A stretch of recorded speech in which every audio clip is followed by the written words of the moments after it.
आज सरकार ने बहुत ज़ोर दिया कि आज इमरान खान साहब और शाह महमूद कुरैशी साहब के ऊपर फ़र्द जुर्म आयद हो जाए और ट्रायल जो है वो तेज़ी से आगे बढ़े। मगर आज बड़े तफसीली दलाइल जो हैं वो अदालत में दिए गए। मेनली क्वॉशिंग ऑफ FIR आर्ग्यू हो चुकी है, फ़ैसला महफूज है। जेल ट्रायल के ऊपर जो नोटिफिकेशन है उसका ऑल्दो फ़ैसला तो सुना दिया गया है मगर ऑर्डर अभी तक नहीं आया। और बेल हेयरिंग जो है इमरान खान साहब की, जैसे कि आपको मालूम है 4 तारीखों पे इमरान खान साहब की ज़मानत की एप्लीकेशन साइफ़र में आर्ग्यू हुई। 10 घंटे दलाइल अदालत ने सुने क्योंकि नया कानून है, अभाम बहुत ज़्यादा हैं। इसकी इंटरप्रटेशन की बात है कि ऑफिशियल सीक्रेट्स एक्ट में कैसे प्रोसीडिंग्स होंगी। आज सबसे जो इम्पोर्टेंट बात है आपके लिए कि फ़र्द जुर्म आज आयद नहीं हुई और ना हो सकी, बावजूद इसके कि सरकार बहुत कोशिश करती रही कि ये किसी ना किसी तरीके से फ़र्द जुर्म इस प्री मैच्योर स्टेज पर जो है वो आयद हो जाए। मंडे के लिए केस एडजर्न हो गया है और मंडे को इंशाल्लाह बाय मंडे क्वॉशिंग ऑफ FIR का भी फ़ैसला आया होगा, इमरान खान साहब की ज़मानत पर भी फ़ैसला आया होगा और जो ऑर्डर जेल ट्रायल का है वो भी आया होगा। ये बिल्कुल मुनासिब बात थी कि आज फ़र्द जुर्म ना आयद होती। आज इमरान खान साहब से जो मुलाकात हुई, उनको तमाम केसेस की प्रोग्रेस और उससे भी तमाम आगाही दी गई। उन्होंने आज अपने जेल में किए जाने वाले ट्रायल को उन्होंने उसको प्रोटेस्ट उस पर लॉन्च किया कि ये इन कैमरा ट्रायल अभी तक क्यों हो रहा है, जबकि इन कैमरा ट्रायल और प्रोसीडिंग्स को सेक्शन 14 की दरख्वास्त को खारिज कर दिया गया है ट्रायल कोर्ट की जानिब से भी और इस्लामाबाद हाई कोर्ट की जानिब से भी।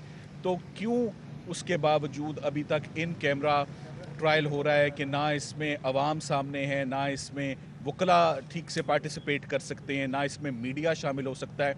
तो आज उन्होंने जो इस्लामाबाद हाई कोर्ट ने चीफ जस्टिस साहब ने जो उनकी एप्लीकेशन जेल ट्रायल की डिसमिस की है, उसके ख़िलाफ़ उन्होंने इंस्ट्रक्शंस दी हैं कि इसको चैलेंज किया जाए एट एन अप्रोप्रिएट फोरम, चाहे वो इंट्रा कोर्ट अपील हो या चाहे वो सुप्रीम कोर्ट ऑफ पाकिस्तान हो। और उसमें उन्होंने अपना वकील सीनियर लॉयर सलमान अकरम राजा साहब को उन्होंने नॉमिनेट किया है कि इसको अब सलमान राजा साहब आगे चैलेंज करेंगे और क्वेश्चन करेंगे। आज की प्रोसीडिंग्स बग़ैर किसी कार्रवाई के, जी हमने कॉपीज़ आज मौसूल कर ली हैं for the first time. This is very important क्योंकि यही वो स्टेज बनती थी कि कॉपीज़ हम वसूल करते। हमने आज अदालत से इस्तदा की है कि अदालत में फेयरनेस होनी चाहिए, ट्रांसपेरेंसी होनी चाहिए और मुनासिब प्रोसीडिंग्स होनी चाहिए, बाय द बुक होनी चाहिए। हमें असूली तौर पे कॉपीज़ रिसीव करने के बाद 7 दिनों का टाइम दिया जाना चाहिए था। 7 दिन का टाइम नहीं दिया गया और सिर्फ मंडे के लिए ये रखा गया है केस। लग यही रहा है कि जल्दी बहुत है इस केस को भी कंक्लूड करने की, मगर तमाम नज़रें इस वक्त इस्लामाबाद हाई कोर्ट की और उनके फ़ैसलों की तरफ हैं कि वो जल्द से जल्द अपने फ़ैसले सुनाएं और ताकि ये तमाम क्लैरिफिकेशन हो और ट्रायल जो है वो आगे प्रोसीड किया जा सके। आपको ये मालूम है कि जो कॉपी हमें सप्लाई की गई, एक नज़र ही मारी है उस कॉपी में जो हमें आज फराम की गई है, साइफ़र सिरे से मौजूद ही नहीं है। जो मुद्दा है अगर वही गायब है, अगर वही मौजूद नहीं है तो ट्रायल किस बात का है। तो साइफ़र ना ओरिजिनल इनके पास है, ना नंबर्ड कॉपी है, 3 कॉपियाँ इनके पास हैं, कोई तो लगाते।